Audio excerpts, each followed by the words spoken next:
Hello everyone, my name is Ananya Rajput, a law intern at Lexis and Company. So today I'll be talking about human trafficking. Now trafficking means a trade which is illegal. Human trafficking is carrying out a trade on humans. Humans are trafficked for the purpose of sexual slavery, commercial sexual exploitation, extraction of organs or tissues, forced marriage, forced labor or domestic servitude. Human trafficking, after drugs and the arms trade, is the third largest organized crimes in the world. Now, human trafficking across the world is mainly done for sexual exploitation, where women and children turn as a victim to it.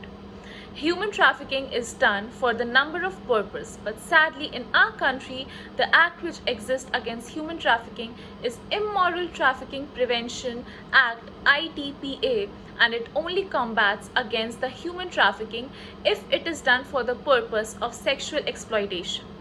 So the legal provisions relating to human trafficking as whole must be strengthened in order to prevent human trafficking in India. Human trafficking leads to violation of human rights of the individual, and also they are subjected to re-victimization. The laws for human trafficking must be strengthened that it meets all the requirements for preventing human trafficking. There are many reasons for human trafficking. They are determined by political, economic, and cultural factors. Trafficking in person is according to the doctrine of supply and demand. Firstly, there are certain factors in the country such as need of the employment, poverty, social conditions, instance of armed or war conflicts between or lack of political and economic stability, lack of proper access to education and information, and many more.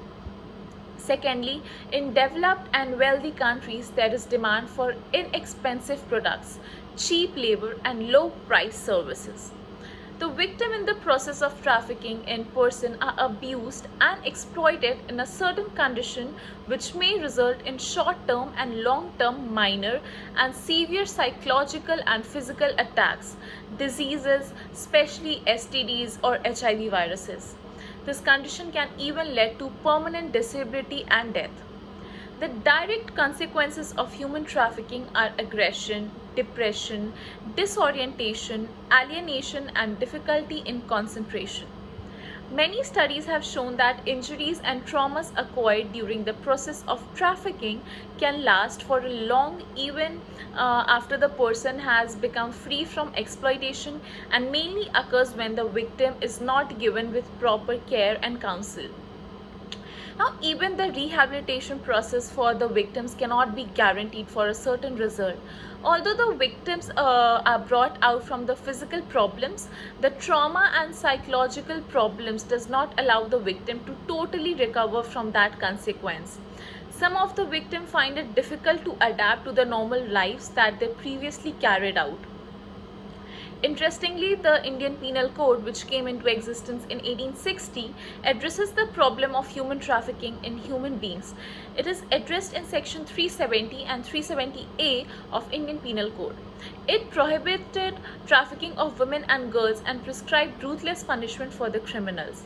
It lays down that anyone who buys or sells the person under the age of 18 years for the purpose of prostitution and for sexual exploitation and for immoral purposes shall be liable to imprisonment for up to 10 years and also be liable to fine.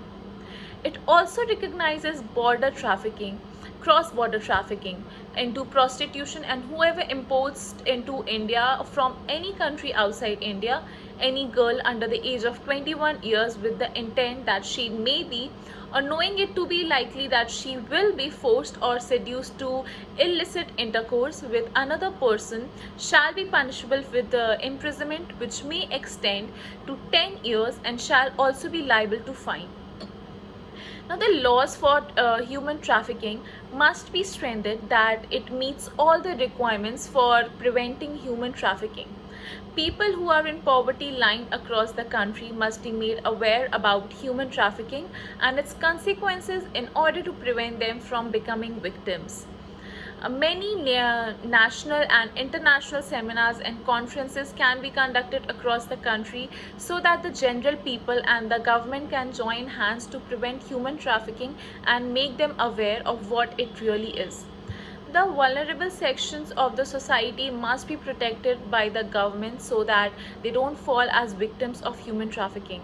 The victims of the human trafficking are only the persons of below poverty line, so the offense of human trafficking can be greatly prevented if the government helps the poor section of the society and provides them with education and employment and awareness.